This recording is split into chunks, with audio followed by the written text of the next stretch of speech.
Oh, minhas queridas, hoje eu vou abrir um baú que ficou trancado por mais de 20 anos. Meu nome é Dona Célia, tenho 72 anos e moro aqui em Itapeva, no interior de São Paulo. Falo com a calma de quem já viu muita coisa e com o tremor de quem ainda lembra do dia em que o chão sumiu dos pés. Desde que o seu Arlindo partiu, quando minha filha tinha só 8 anos, fomos eu e ela contra o mundo. Casinha simples no bairro do Jardim São José, quintal pequeno com umas roseiras, umas cebolinhas e a vida certinha. Eu no hospital da cidade, ela na escola e as duas todo domingo na missa da igreja de São Miguel. Depois que cresceu e teve sua própria filha, minha neta Júlia, a casa voltou a ter riso, cheiro de bolo e barulho de criança. Menina doce, estudiosa, daquelas que ajudam sem ninguém pedir. Gostava de ler, de cantar no coral e era a coroinha do padre novo que tinha chegado há pouco tempo, o padre Marcelo. Jovem, simpático, bonito, com um jeito manso de falar que encantava todo mundo. Mas de uns tempos pra cá, comecei a notar que a Júlia tinha mudado. Chegava da igreja quieta, sem fome, ia pro quarto e ficava lá, trancada. Quando eu perguntava o que foi, ela só dizia: "Nada, vó. Tô cansada." Mas o cansaço a gente conhece. E aquilo era outra coisa. Era peso na alma, não no corpo. A igreja sempre foi nosso refúgio, o lugar onde a gente chorava e encontrava força para continuar. Mas foi lá mesmo que o perigo entrou, com batina limpa e crucifixo no peito. O padre começou a dizer que Júlia era especial, escolhida por Deus, e que precisava de momentos de oração particulares. E eu, boba, me orgulhei. Achei bonito, mas o orgulho de mãe e avó é bicho cego. Demora para enxergar o que tá bem na frente. Depois de cada encontro com o padre, a menina voltava diferente, mais triste, mais calada, com um olhar que parecia pedir socorro sem dizer nada. Tomava banho demais, se encolhia dentro das roupas, evitava o espelho. Um dia, chegou em casa chorando e me abraçou com tanta força que o coração dela parecia bater dentro do meu. "Vó, não me deixa voltar lá, por favor." Foi nesse momento que a minha fé se ajoelhou e a desconfiança se levantou, porque tem silêncio que grita. E tem padre que, quando abaixa os olhos, revela o diabo no reflexo da água benta. Naquela noite, eu não dormi. Fiquei sentada na beira da cama ouvindo a respiração da minha neta. E prometi para mim mesma, se a verdade doer, e ela sempre dói, eu vou atrás dela, doa o que doer. E foi assim que começou a minha história, com uma avó, uma neta e um segredo pesado demais para caber dentro de uma casa. A história que você está prestes a ouvir é sobre a força que nasce nos lugares mais inesperados. Uma força silenciosa, mas inabalável como as raízes de uma árvore centenária. É uma jornada pelo coração de uma avó. E se histórias de coragem e amor incondicional ressoam com você, considere se inscrever em nosso canal.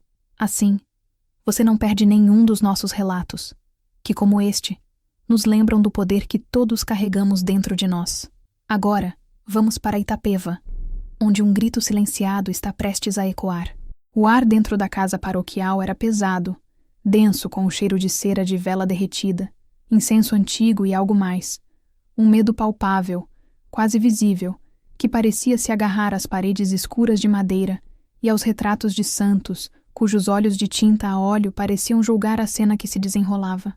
Para Dona Célia, cada segundo ali dentro era uma eternidade. Seu coração, um tambor desgovernado contra as costelas finas, parecia ser a única coisa viva naquele ambiente sufocante. Seus pulmões ardiam, recusando o ar viciado que a cercava. Ali, encolhida no canto mais escuro da sala de visitas, estava Júlia, sua neta, a luz de sua vida. O corpo pequeno da menina de 14 anos tremia, um tremor fino e incessante que Célia sentia na própria pele, a metros de distância. Os cabelos castanhos e lisos, que ela mesma trançara naquela manhã com uma fita amarela, caíam desordenadamente sobre o rosto, escondendo-o parcialmente. Mas Célia não precisava ver os olhos da neta para saber o que encontraria neles. Ela já tinha visto aquele mesmo terror nos últimos meses, um fantasma que assombrava a menina em silêncio. A única diferença é que agora o fantasma tinha um nome e um rosto. E o rosto estava ali, a poucos passos de Júlia, banhado pela luz amarelada que entrava por uma janela alta e estreita. Padre Marcelo. Ele estava de pé, as mãos unidas na frente do corpo numa postura de falsa serenidade. A batina preta, imaculada, dava-lhe um ar de autoridade intocável, uma silhueta de piedade contra a penumbra. Mas a piedade terminava em seus olhos. Eram olhos escuros, pequenos e brilhantes, que não continham a compaixão que sua voz aveludada costumava pregar no altar, mas sim uma frieza calculista, uma irritação mal disfarçada por ter sido interrompido. Dona Célia, ele começou, a voz calma, mas com uma nota de aço por baixo. A senhora não deveria ter entrado assim. Estávamos em um momento de oração. Júlia está confusa, passando por problemas espirituais. O som da voz dele, a mesma voz que a comunidade de Itapeva considerava um bálsamo, foi como um fósforo riscado num barril de pólvora dentro de Célia. Oração. A palavra era um insulto, uma blasfêmia naquele contexto. O choro baixo e abafado de Júlia, que Célia ouvira do lado de fora antes de arrombar a frágil fechadura da porta lateral, não era o som de uma alma em prece. Era o som de uma alma se partindo. Célia não respondeu. As palavras pareciam inúteis, pequenas demais para o tamanho da fúria que crescia em seu peito. Uma fúria antiga e protetora, a fúria de uma loba defendendo sua cria. Seu corpo, geralmente curvado pelos 70 anos de trabalho pesado, endireitou-se. Os ombros, antes caídos, ficaram retos.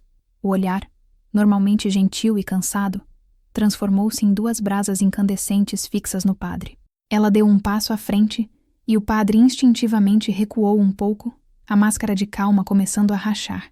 O movimento de Célia foi lento, deliberado. Ela não correu, ela caminhou, e cada passo no assoalho de madeira que rangia era uma sentença.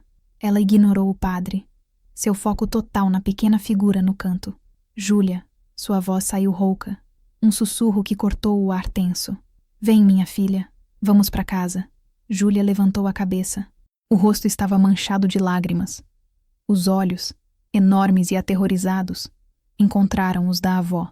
Naquele olhar, Célia viu um pedido de socorro tão profundo que fez seu coração doer fisicamente. A menina não se moveu, paralisada pelo medo, os olhos alternando entre a avó e a figura sombria do padre. Ela não vai a lugar nenhum, disse Marcelo, o tom agora abertamente autoritário. Nossa conversa não terminou. A menina precisa de orientação espiritual. E a senhora está atrapalhando a obra de Deus. A obra de Deus. Aquilo foi o fim. A fúria de Célia transbordou. Ela se virou para ele. E pela primeira vez, o padre viu a mulher que realmente estava ali. Não a faxineira idosa e humilde que limpava o hospital com a cabeça baixa. Ele viu uma matriarca, uma força da natureza forjada pela viuvez, pela pobreza e pelo amor incondicional. Fique longe dela, disse Célia, a voz baixa, mas carregada com o peso de uma ameaça que ele nunca esperaria daquela mulher. Nunca mais chegue perto da minha neta. Ela se virou novamente para Júlia, estendendo uma mão trêmula mais firme, uma mão enrugada, com veias saltadas e calos de uma vida inteira de trabalho. Era a mão que havia embalado Júlia quando bebê, que havia medido sua febre, que havia segurado a sua ao atravessar a rua. Era uma âncora. Vem, meu amor. A vovó tá aqui. Como se o feitiço tivesse sido quebrado, Júlia se levantou de um só impulso e correu, tropeçando nos próprios pés, para os braços da avó. Ela se agarrou a Célia com uma força desesperada, o corpo pequeno ainda convulsionando em soluços silenciosos. Célia a envolveu num abraço apertado, protetor, sentindo o cheiro familiar de lavanda do shampoo da menina misturado ao odor azedo do medo. Com Júlia aninhada contra seu peito, Célia lançou um último olhar para o padre Marcelo, por cima da cabeça da neta. O olhar dela não continha ódio, nem raiva. Continha uma promessa fria, silenciosa e absoluta. Ele desviou o olhar primeiro. Célia guiou Júlia para fora daquela sala, para fora daquela casa que cheirava a santidade e hipocrisia. Ao cruzar a porta e sentir o sol da tarde no rosto, ela sabia que aquilo não era um fim, era apenas o começo. A justiça, ela pensou enquanto apertava a mão de sua neta. Às vezes precisa ser buscada com as próprias mãos. E ela buscaria. 1 ano antes, o mundo de Célia e Júlia era um lugar de contornos simples e cores suaves, como uma pintura em aquarela da vida no interior. Itapeva, com suas ruas de paralelepípedos e casas de janelas coloridas, era o único universo que conheciam. A cidade pulsava num ritmo lento e previsível, marcado pelo sino da igreja de São Miguel, que ditava as horas e chamava os fiéis para as missas. A vida de Célia era um mapa de rotinas bem traçadas. Acordar antes do sol, preparar o café forte com um pingo de leite, caminhar até o hospital onde o cheiro de desinfetante já se tornara parte de sua própria pele, e voltar para casa ao entardecer, o corpo cansado, mas o coração ansioso para encontrar Júlia. Júlia era o sol no fim de tarde de Célia. Aos 13 anos, ela possuía uma vivacidade que parecia iluminar a pequena casa dos fundos onde moravam, um lugar simples, com um quintal repleto de roseiras e um pé de amora. A menina era uma mistura curiosa de introspecção e entusiasmo. Passava horas lendo livros que pegava emprestado na biblioteca da escola, sentada na sombra da amoreira, mas também era a primeira a se voluntariar para organizar as festas da comunidade. Seu riso era fácil, cristalino, e ecoava pela casa enquanto ajudava a avó a fazer pão de queijo, as mãos pequenas cobertas de polvilho. A mãe de Júlia, filha única de Célia, havia se mudado para a capital em busca de um emprego melhor quando a menina tinha apenas 5 anos. As visitas eram esporádicas, os telefonemas cada vez mais curtos. Com o tempo, a figura da mãe se tornou uma lembrança distante para Júlia, e Célia, sem nunca dizer uma palavra, assumiu os 2 papéis, sendo o porto seguro, a rocha sobre a qual a infância da neta foi construída. A igreja era o centro da vida social de Júlia. Não era apenas uma questão de fé, mas de pertencimento. Ela se sentia em casa ali, entre os bancos de madeira escura e os vitrais que pintavam o chão com manchas de luz colorida. Era coroinha desde os 10 anos e cumpria sua função com uma seriedade comovente. Vestia a túnica branca com orgulho, movia-se pelo altar com uma graça silenciosa e conhecia cada parte da missa de cor. O padre anterior, Padre Antunes, um velhinho de cabelos brancos e mãos trêmulas, a tratava com o carinho de um avô. Ele a ensinou a tocar o sino, a cuidar dos paramentos e, mais importante, a ver a igreja como um lugar de paz e segurança. Você tem um coração bom, menina Júlia, ele costumava dizer, a voz frágil como papel de seda. Deus se alegra com um coração como o seu. Para Célia, ver a neta tão feliz e integrada era uma fonte de imenso orgulho e alívio. Ela mesma não era uma frequentadora assídua das missas. Sua fé era mais prática, silenciosa, exercida na honestidade de seu trabalho e no amor que dedicava à neta. Mas ela apoiava a devoção de Júlia, levando-a às quermesses, comprando os ingredientes para os bolos que a menina fazia para as festas da paróquia e aplaudindo de pé nas apresentações do coral infantil. Naqueles dias, Júlia falava sem parar. Contava sobre os ensaios do coral, sobre a nova catequista, sobre a fofoca de quem namorava quem na pequena comunidade. Sentadas na varanda ao entardecer, enquanto Célia podava suas roseiras, Júlia narrava seu dia. E Célia ouvia, o coração aquecido pela melodia da voz da neta. A vida era um ciclo tranquilo de trabalho, escola, igreja e conversas na varanda. Era um equilíbrio delicado, construído sobre alicerces de amor e rotina. Certo dia, a notícia da aposentadoria de Padre Antunes caiu sobre a comunidade como uma chuva de verão inesperada. Haveria tristeza, um jantar de despedida e a promessa de que ele sempre seria lembrado. Mas com a tristeza veio também uma faísca de curiosidade. Um novo padre estava a caminho. Um padre jovem, vindo de uma cidade maior, com ideias novas. Ninguém, e muito menos Célia, poderia imaginar que a chegada daquele novo pastor não traria renovação, mas sim uma sombra que se estenderia lentamente sobre a aquarela pacífica de suas vidas, ameaçando borrar todas as suas cores mais brilhantes. Padre Marcelo chegou a Itapeva numa manhã ensolarada de domingo, no final do inverno. A cidade parecia ter prendido a respiração em antecipação. A primeira missa que ele celebrou na igreja de São Miguel foi um evento. Os bancos, que nos últimos anos andavam meio vazios, estavam apinhados de gente. Homens que não pisavam ali há anos vieram, curiosos. Mulheres ajeitavam os cabelos e vestiam suas melhores roupas. Célia, sentada num dos bancos do fundo com Júlia ao seu lado, observava a cena com um ceticismo brando. típico de quem já viu muita coisa na vida. Quando ele subiu ao altar, um murmúrio percorreu a congregação. Ele era diferente de qualquer padre que Itapeva já tivera. Jovem, talvez na casa dos 30 e poucos anos, com um rosto que poderia pertencer a um ator de novela.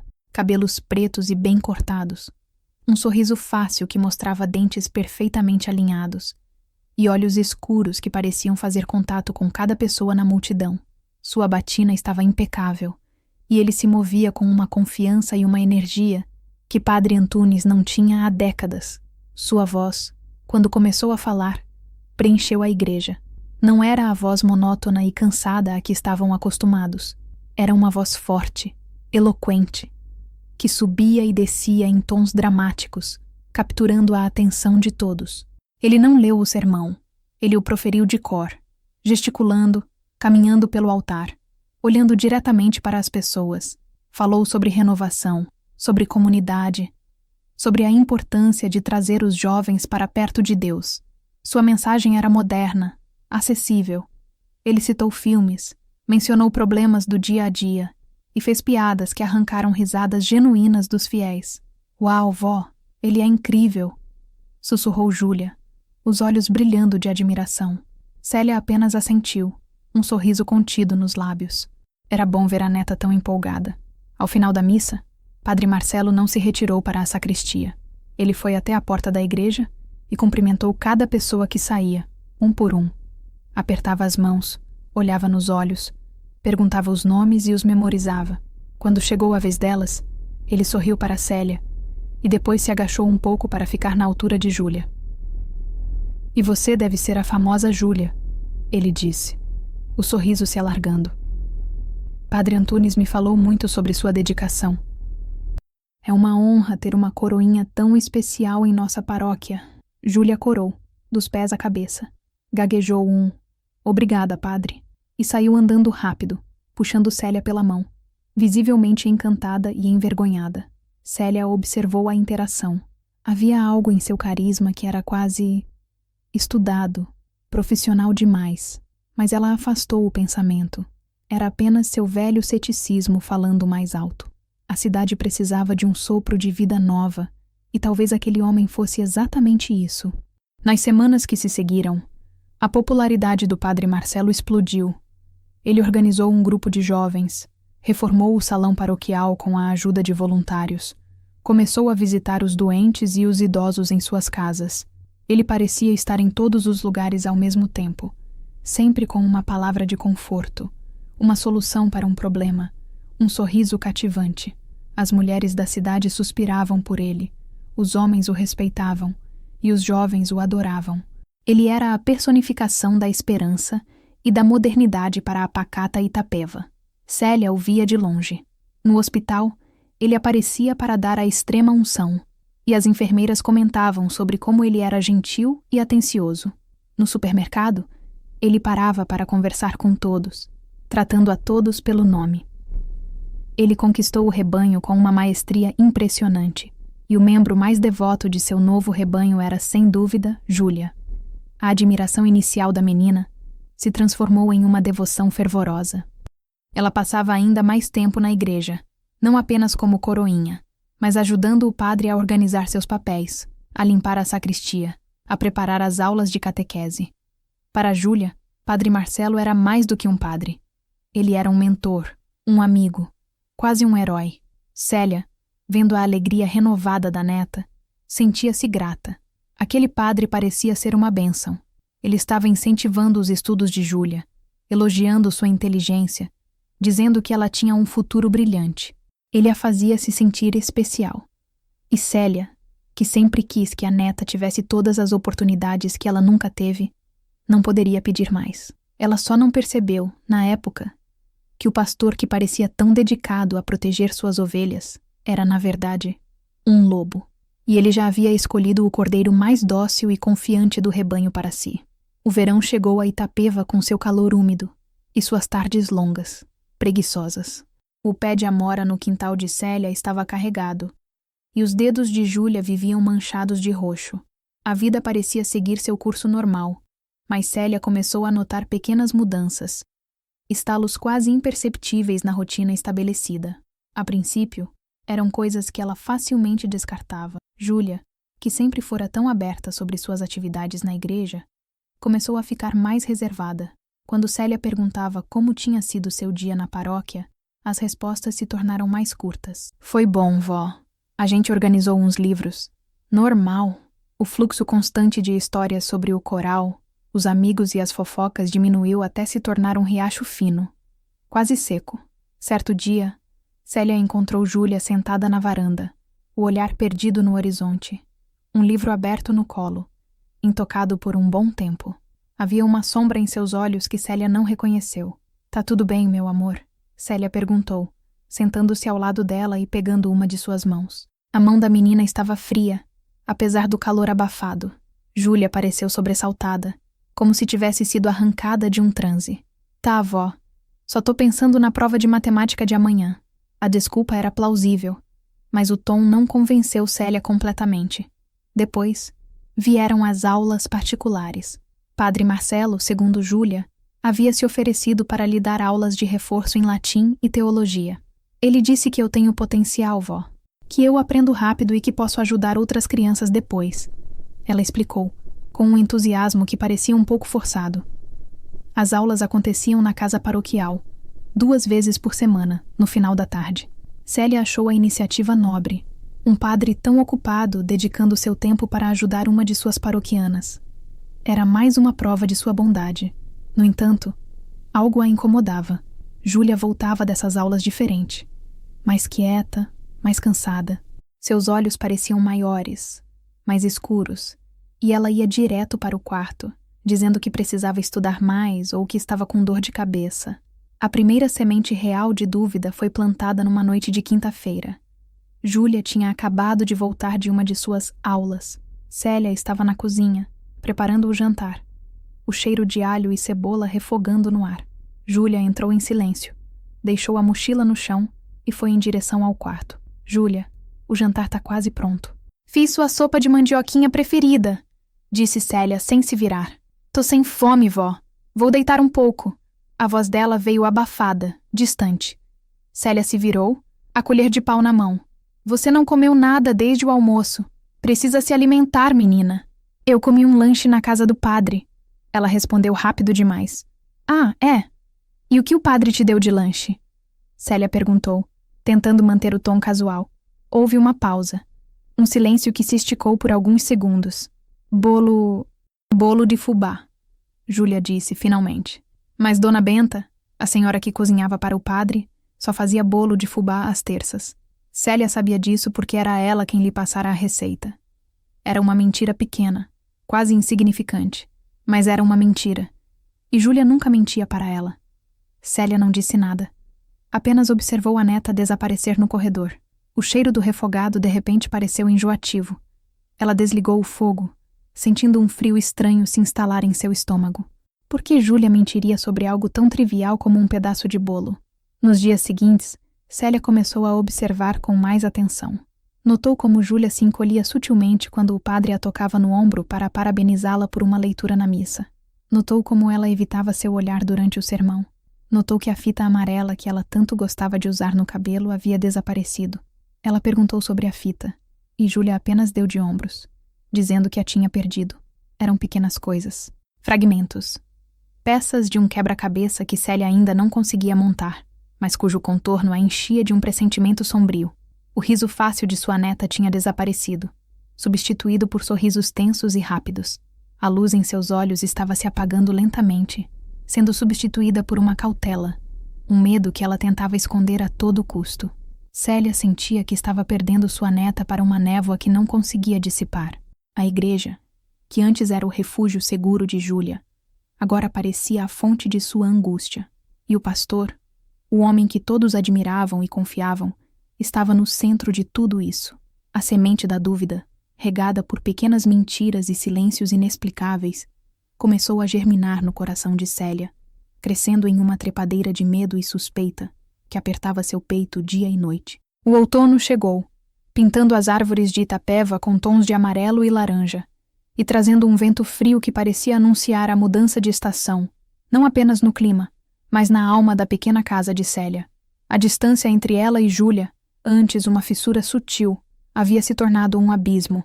Elas viviam sob o mesmo teto, compartilhavam as mesmas refeições, mas um muro de silêncio intransponível havia sido erguido entre elas. Júlia já não era a menina falante que narrava cada detalhe do seu dia. Ela se movia pela casa como uma sombra, os ombros curvados, os olhos sempre baixos, fixos no chão. As conversas na varanda ao entardecer cessaram. Célia sentava-se sozinha em sua cadeira de balanço, o som do rangido da madeira sendo a única companhia, enquanto observava a neta trancada no quarto, a luz acesa, mas nenhum som vindo de lá. As desculpas para evitar a igreja tornaram-se mais frequentes e menos criativas. Dores de cabeça, cólicas, trabalhos escolares urgentes. Célia sabia que eram pretextos. Numa manhã de domingo, Júlia se recusou a levantar da cama, dizendo que estava se sentindo febril. Célia foi até seu quarto, sentou-se na beirada da cama e colocou a mão na testa da menina. Estava fria.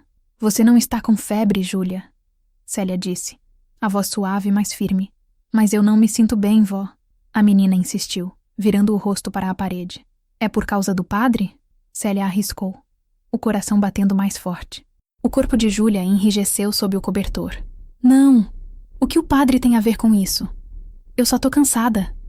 Ela respondeu, a voz ríspida, defensiva.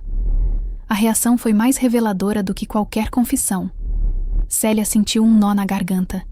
Ela queria insistir, queria sacudir a neta e exigir a verdade, mas o medo nos olhos de Júlia, mesmo que por um breve instante antes de ela se virar, a paralisou.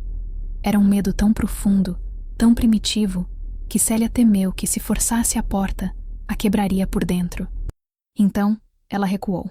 Tudo bem, descanse um pouco, disse Célia, levantando-se e saindo do quarto, o coração pesado como uma pedra. As notas de Júlia na escola, que sempre foram impecáveis, começaram a cair. A professora de português, Dona Marisa, uma amiga de longa data de Célia, a parou na rua um dia. Célia, está tudo bem com a Júlia? Ela perguntou, a preocupação vincando sua testa. Ela parece tão ausente nas aulas, distraída. Não é a mesma menina de antes. Célia forçou um sorriso. É só uma fase, Marisa. Adolescência sabe como é. Mas ela não acreditava nas próprias palavras. Não era a adolescência. Era algo mais sombrio, algo que estava roubando a essência de sua neta. As noites se tornaram as piores. Célia, com seu sono leve de idosa, começou a ouvir os sons que vinham do quarto de Júlia, choros abafados no travesseiro. Às vezes, um pequeno grito, um murmúrio assustado durante um pesadelo. Ela se levantava, ia até a porta do quarto da neta, a mão pairando sobre a maçaneta, mas nunca entrava. Sentia-se uma intrusa na dor de Júlia, uma dor que a menina se recusava a compartilhar. Sentia-se impotente. Ela tentou de outras formas. Tentou criar momentos de normalidade. Fez os doces preferidos de Júlia, alugou filmes de comédia que elas costumavam assistir juntas, sugeriu um passeio ao parque da cidade. Júlia participava, mas seu corpo estava ali e sua mente em outro lugar. Ela sorria, mas o sorriso não alcançava seus olhos. A casa, antes um refúgio de amor e risadas, tornou-se um lugar de tensão e tristeza. O silêncio era pesado, preenchido com tudo o que não era dito. Célia lavava, passava, cozinhava, e em cada tarefa doméstica, sua mente girava em torno da mesma questão. O que estava acontecendo com sua neta? A figura do padre Marcelo pairava sobre tudo. Ele ligava para a casa quando Júlia faltava de algum compromisso na igreja. A voz cheia de uma preocupação que soava falsa aos ouvidos de Célia. Dona Célia, a Júlia está bem? Sentimos falta dela no ensaio do coral. Diga a ela que estou rezando por sua recuperação. Célia respondia com monossílabos, a raiva crescendo dentro dela a cada palavra melosa que ele proferia. Ele era o problema, ela sabia. Ela sentia em seus ossos, mas não tinha provas. Tinha apenas a intuição de uma avó e o olhar assombrado de sua neta. E por enquanto, isso não era o suficiente. A parede que Júlia construiu ao redor de si mesma era alta demais. E Célia, do lado de fora, só podia assistir, desesperada, enquanto a escuridão do outro lado parecia engolir a menina que ela tanto amava. O inverno se instalou em Itapeva, com um frio cortante, que parecia se infiltrar pelas frestas das janelas e se alojar nos ossos. Para Célia, o frio de fora não era nada comparado ao gelo que sentia em seu coração. A situação com Júlia havia chegado a um ponto insustentável. A menina mal saía do quarto, comia pouco e havia perdido o brilho saudável do rosto, substituído por olheiras profundas e uma palidez doentia. Célia sabia que não podia mais esperar que Júlia viesse até ela. Ela precisava encontrar uma maneira de atravessar o muro. Sua oportunidade veio de uma fonte inesperada. Numa tarde cinzenta, Célia estava no pequeno mercado do bairro quando encontrou Lúcia, a mãe de Sofia, a melhor amiga de Júlia. As duas meninas, que antes eram inseparáveis, mal se viam agora. "Célia, que bom te ver", disse Lúcia, ajeitando as sacolas nas mãos. Havia uma hesitação em sua voz. "Posso te perguntar uma coisa? A Júlia, ela está bem?" A Sofia está preocupada. Ela disse que a Júlia não atende mais suas ligações e parece sempre assustada na escola. O coração de Célia afundou. "Ela não anda muito bem, Lúcia. Diz que está cansada, estudando muito." Lúcia franziu a testa, mordendo o lábio inferior. "Sabe, Célia, a Sofia me contou uma coisa estranha. Outro dia, ela viu a Júlia saindo da casa paroquial, chorando. Ela tentou falar com a Júlia, mas a sua neta saiu correndo como se tivesse visto um fantasma. E o padre Marcelo estava na porta, olhando para ela de um jeito esquisito. Cada palavra de Lúcia era um prego sendo martelado no peito de Célia, chorando. Saindo da casa paroquial. O jeito esquisito do padre. As peças do quebra-cabeça começaram a se encaixar, formando uma imagem horrenda, uma imagem que ela se recusava a aceitar, mas que sua intuição gritava ser a verdade. "Obrigada por me contar, Lúcia. De verdade", Célia disse, a voz mais firme do que se sentia. Ela voltou para casa com a mente a mil. Precisava de algo concreto, uma prova, uma evidência que pudesse usar para confrontar a situação, para forçar a verdade a sair daquele silêncio sufocante. A ideia lhe veio durante a noite, enquanto revirava na cama, ouvindo o vento uivar lá fora. As aulas particulares. Júlia ainda ia, embora com uma relutância que era quase física. Ela dizia que o padre a obrigava, dizendo que era importante para sua formação espiritual e que a desobediência era um pecado. Aquela manipulação fez o sangue de Célia ferver. Na semana seguinte, Júlia tinha uma dessas aulas marcada para a tarde de quarta-feira. Célia observou a neta se arrumar, os movimentos lentos, como os de um prisioneiro caminhando para a forca. Quando Júlia saiu, Célia esperou 10 minutos, o coração batendo forte, e depois saiu também. Ela não seguiu a neta. Seu plano era outro. Ela foi para a casa de Dona Elvira, uma senhora de 80 anos que morava na casa em frente à igreja. A janela da sala de Dona Elvira tinha uma visão perfeita da entrada da casa paroquial. "Elvira, minha querida, posso te pedir um favor enorme?" Célia disse, entrando na casa que cheirava a naftalina e chá de camomila. Ela inventou uma história. Disse que estava preocupada com as companhias de Júlia, que achava que a neta andava cabulando as aulas com o padre para encontrar uns meninos. Era uma mentira que a machucava, mas era necessária. Pediu que Elvira ficasse de olho e lhe contasse exatamente a que horas Júlia saía da casa do padre. Célia passou a hora seguinte na casa de Elvira, o nervosismo a consumindo. Elas conversaram sobre o tempo, sobre os preços subindo, sobre as dores nas costas. Mas a mente de Célia estava do outro lado da rua. Exatamente uma hora depois, Elvira, que estava postada na janela, disse: "Olha, lá está ela." "Ué, que estranho." "O que foi?" Célia perguntou, correndo para a janela. Ela viu Júlia sair da casa paroquial. A menina caminhava rápido, a cabeça baixa. Mas não foi isso que chamou a atenção de Elvira. Foi o padre Marcelo, que apareceu na porta segundos depois. Ele não disse nada. Apenas ficou ali, observando Júlia se afastar, com um sorriso nos lábios. Não era um sorriso de carinho ou de despedida. Era um sorriso de satisfação, de poder. Um sorriso triunfante e cruel. Ver aquele sorriso no rosto do homem que deveria ser um guia espiritual, direcionado à sua neta vulnerável, foi a confirmação final. Não havia mais espaço para dúvidas. O sussurro da verdade, que vinha crescendo em sua mente há meses, agora era um grito ensurdecedor. Célia se despediu de Elvira, a mente girando, o estômago revirado. Ela não sabia exatamente o que estava acontecendo naquelas 4 paredes, mas sabia que era algo terrível, algo que estava quebrando sua neta em pedaços. E ela, Célia, a avó que prometera proteger aquela menina com a própria vida, iria descobrir o que era. E iria parar, a qualquer custo. Os dias que se seguiram à visita a Dona Elvira foram os mais longos da vida de Célia. A imagem do sorriso do padre Marcelo estava gravada em sua retina, assombrando-a dia e noite. A raiva e o medo travavam uma batalha constante dentro dela, deixando-a exausta, mas também perigosamente focada. Ela sabia que a próxima etapa dependia de uma oportunidade, um deslize, uma peça de evidência que pudesse usar. E sabia que, para encontrá-la, precisava estar perto. Sua chance veio de uma maneira irônica e mundana. Na sexta-feira, Célia estava no hospital, terminando seu turno, quando viu Dona Benta, a cozinheira do padre, sendo atendida na emergência.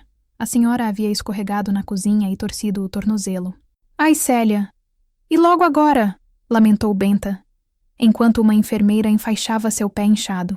O padre tem um jantar importante com o bispo amanhã, e a casa está uma bagunça. Eu não vou conseguir fazer nada com esse pé por pelo menos uma semana. Uma ideia, fria e clara, formou-se na mente de Célia. Não se preocupe, Benta, disse ela, a voz soando mais calma do que se sentia. Eu posso dar uma ajuda. Amanhã é meu dia de folga. Posso ir lá de manhã dar uma geral na casa e deixar tudo preparado para o jantar. Eu aviso o padre. Benta a olhou com gratidão. Ah, Célia, você salvaria minha vida. Deus te pague. Deus que me perdoe pelo que estou prestes a fazer, pensou Célia. Naquela noite, ela mal dormiu. Na manhã seguinte, um sábado, ela se levantou antes do amanhecer. Disse a Júlia que ia fazer um bico, uma faxina extra para ganhar um dinheiro a mais. A neta, apática, mal reagiu. Célia caminhou até a casa paroquial, sentindo o peso de cada passo. O céu estava cinzento, ameaçando chuva. Quando bateu na porta, foi o próprio padre Marcelo quem atendeu, já vestido com suas roupas casuais. Ele pareceu surpreso ao vê-la. Dona Célia, o que faz aqui? A Dona Benta torceu o pé. Vim ajudar com a limpeza para o seu jantar de hoje à noite. Ela explicou, a voz neutra, mantendo o olhar baixo, no papel da humilde faxineira. Ele hesitou por um momento, e Célia viu um lampejo de contrariedade em seus olhos, rapidamente substituído por seu sorriso costumeiro. Mas que gentileza a sua! Não precisava se incomodar. Mas já que está aqui, entre, por favor. A casa está mesmo precisando. Ele a deixou entrar e deu-lhe algumas instruções vagas antes de sair, dizendo que tinha compromissos na cidade vizinha e só voltaria no final da tarde. Sinta-se em casa, ele disse, com uma ironia que ele mesmo não percebeu. Assim que a porta se fechou e Célia ouviu o som do carro do padre se afastando, ela sentiu um arrepio. Estava sozinha na toca do lobo. Por um momento, o medo a paralisou, mas então ela pensou em Júlia, no olhar vazio da neta, e a determinação voltou com força total. Ela começou a limpar, de verdade, a cozinha, a sala de jantar. Precisava manter as aparências. Mas seus olhos vasculhavam cada canto, cada gaveta, cada fresta. Ela não sabia o que procurava. Uma carta? Um diário? Qualquer coisa. Depois de limpar a parte de baixo da casa, ela subiu para o andar de cima. O coração batia descompassado. Ali ficavam os quartos e o escritório do padre. Ela limpou o quarto de hóspedes e o banheiro. Por fim, restava o escritório. A porta estava aberta. O cômodo era organizado. Cheirava a livros e madeira polida. Uma grande escrivaninha de mogno dominava o centro, e as paredes eram forradas de estantes. Célia começou a espanar os livros, os dedos tremendo. Nada. Olhou as gavetas da escrivaninha. Estavam trancadas. Sentindo uma onda de frustração, ela se afastou da mesa e começou a limpar o resto da sala. Foi então que, ao passar o aspirador de pó, ela esbarrou num pequeno cesto de lixo ao lado da escrivaninha. O cesto virou, espalhando seu conteúdo no tapete. Papéis amassados, embalagens de caneta. Célia se abaixou para juntar a sujeira. E foi quando viu. No meio dos papéis, havia um pedaço de papel de caderno, dobrado e amassado com força. Parecia ter sido arrancado com raiva. A caligrafia era inconfundível. Era a letra redonda e caprichada de Júlia. Célia sentiu o sangue gelar. Com as mãos trêmulas, ela desdobrou o papel. Não era uma carta. Eram apenas algumas frases, escritas com uma força que quase rasgara o papel. Eu não quero mais. Por favor, me deixe em paz. Eu não sou sua. Eu sou de Deus. Por favor, para. As palavras dançaram diante dos olhos de Célia. Cada uma era uma punhalada. Me deixe em paz. Por favor, para. A súplica desesperada de sua neta, escrita e depois descartada no lixo, como se não valesse nada. Era a confissão que Júlia não conseguia fazer em voz alta. A prova irrefutável da agonia que a menina vinha sofrendo em silêncio. Célia se levantou, o bilhete amassado na mão. O mundo ao seu redor pareceu girar. A poeira suspensa no ar, iluminada por um raio de sol fraco que entrava pela janela, parecia zombar dela. Ali estava, a verdade. Nua, crua e mais terrível do que ela jamais ousara imaginar. Naquele momento, algo dentro de Célia se quebrou. A tristeza, o medo, a impotência, tudo isso se calcinou, se transformou em uma única e avassaladora emoção. Uma fúria fria, límpida e inabalável. Ela dobrou o bilhete com cuidado e o guardou no bolso do avental. Terminou a limpeza da casa de forma mecânica, a mente já trabalhando, traçando um plano. O lobo voltaria para sua toca no fim do dia, e ela, a velha ovelha que todos subestimavam, estaria esperando. A caçada havia começado. A caminhada de volta para casa foi um borrão. Célia não sentiu as pedras irregulares da calçada sob seus pés. Não ouviu os cumprimentos dos vizinhos. Não viu as nuvens escuras que finalmente desabaram em uma chuva fina e gelada. O mundo exterior havia desaparecido. Seu universo inteiro estava contido no pequeno pedaço de papel amassado que queimava em seu bolso.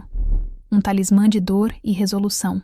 Ao entrar em casa, o cheiro familiar de seu lar, uma mistura de café passado e sabão de coco, pareceu estranho, como se pertencesse a uma outra vida, a uma outra Célia que não existia mais. Júlia estava na sala, assistindo televisão, o rosto inexpressivo iluminado pelo brilho azulado da tela. Ela mal notou a avó entrar, encharcada pela chuva. Célia foi direto para seu quarto, o único lugar que ainda parecia um santuário. Sentou-se na beirada da cama, o colchão afundando sob seu peso. Com os dedos rígidos e frios, ela tirou o bilhete do bolso e o alisou sobre a colcha de retalhos que ela mesma costurara anos atrás. Releu as palavras de Júlia, 1, 2, 10 vezes. Eu não quero mais. Por favor, me deixe em paz. Eu não sou sua. Eu sou de Deus. Por favor, para. A caligrafia, geralmente tão perfeita, estava tremida. As letras pressionadas com tanta força que deixaram um sulco no verso do papel. Célia podia sentir o desespero de Júlia em cada traço. Podia imaginar a mãozinha da neta tremendo ao escrever aquilo. As lágrimas talvez borrando a tinta. Aquela não era apenas uma prova. Era um grito de socorro. Uma oração que não fora respondida. As opções se apresentaram em sua mente, uma a uma, e ela as descartou com a mesma rapidez. Ir à polícia? O que ela diria? Encontrei este bilhete no lixo do padre? Seria a palavra de uma faxineira idosa e de uma adolescente confusa contra a de um homem de Deus, amado e respeitado por toda a cidade. Eles investigariam, talvez. Fariam perguntas. Submeteriam Júlia a um interrogatório que a traumatizaria ainda mais, forçando-a a reviver o que quer que estivesse acontecendo. E no final, o que aconteceria? Provavelmente nada. O caso seria arquivado por falta de provas. O padre seria transferido talvez para outra paróquia, para encontrar outra Júlia. Não. A polícia não era o caminho. Falar com o bispo? Aquele mesmo bispo para quem o padre daria um jantar naquela noite? A igreja protegeria os seus. Ela já tinha visto isso acontecer antes, em outras cidades, em outras histórias que corriam a boca pequena. Eles abafariam o escândalo. Culpariam a menina, diriam que ela era uma tentadora, que havia seduzido o pobre padre. Ou, na melhor das hipóteses, o mandariam para um retiro espiritual por alguns meses. A instituição se protegeria. A justiça não viria de lá. Contar para a mãe de Júlia, sua própria filha que mal ligava, que vivia em seu próprio mundo na capital, ela talvez viesse, fizesse um escândalo, e depois voltaria para a sua vida, deixando Célia e Júlia para lidar com os destroços, com os olhares e os cochichos de uma cidade pequena que sempre toma o lado do mais forte. Não. Nenhuma daquelas opções serviria. Nenhuma delas traria a verdadeira justiça. Nenhuma delas garantiria que aquele homem nunca mais machucaria ninguém. A justiça, Célia percebeu com uma clareza assustadora, não seria entregue por nenhuma instituição. Teria que ser feita por ela. Uma calma gélida se apoderou dela. A batalha interna havia acabado. A dúvida e o medo deram lugar a uma certeza absoluta. Ela não era uma mulher letrada. Não tinha dinheiro nem influência. Mas ela tinha algo que ninguém mais tinha. O amor inabalável por sua neta e a fúria justa de quem vê a inocência ser esmagada. Ela se levantou e foi até a cozinha. Colocou água para ferver e preparou um chá de cidreira, as mãos se movendo com uma precisão automática. Enquanto esperava a água esquentar, seu olhar recaiu sobre a gaveta onde guardava as ferramentas de jardinagem. Entre a espátula e o regador, estava a velha tesoura de poda de sua mãe. Uma tesoura grande, pesada, de aço carbono, com cabos de madeira gastos pelo tempo. Era forte o suficiente para cortar os galhos mais grossos de suas roseiras. Forte o suficiente para cortar o mal pela raiz. Ela pegou a tesoura na mão. O metal estava frio contra sua pele. O peso era familiar, reconfortante. Ela não sabia exatamente o que faria, não ainda, mas sabia que aquela tesoura seria sua ferramenta. Não para vingança. Vingança era uma emoção quente, caótica. O que ela sentia era frio, calculado. Era a necessidade de erradicar um câncer antes que ele se espalhasse. Ela guardou o bilhete de Júlia em um lugar seguro, dentro de sua velha caixa de costura. Aquilo era para ela, para lembrá-la do porquê. Depois, embrulhou a tesoura de poda em um pano de prato limpo e a colocou no fundo de sua bolsa de feira. Ela olhou para o relógio na parede da cozinha. O padre voltaria para casa no final da tarde. Ele estaria se preparando para seu jantar importante, para receber o bispo, para continuar sua farsa de homem santo. Mas antes, ele teria uma visita, uma confissão, não a dele, a dela. A tarde se arrastou com uma lentidão torturante. A chuva lá fora havia engrossado, batendo contra as vidraças em um ritmo constante e melancólico, como se o céu estivesse chorando por elas. Célia se moveu pela casa em um estado de transe focado. Ela preparou o almoço para Júlia, que comeu em silêncio, os olhos fixos no prato. Célia não tentou forçar uma conversa.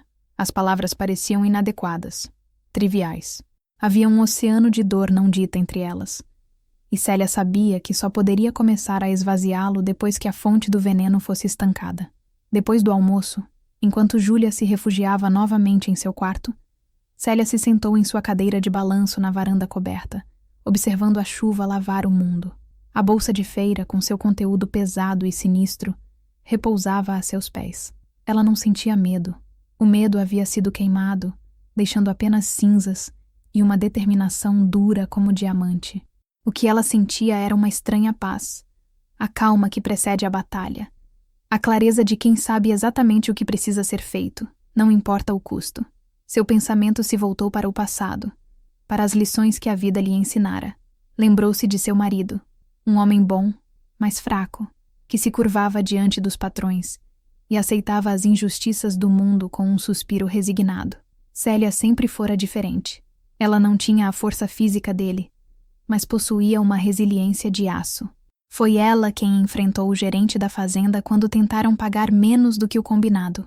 Foi ela quem marchou até a escola para exigir que sua filha não fosse mais maltratada por uma professora cruel. Ela sempre fora uma lutadora.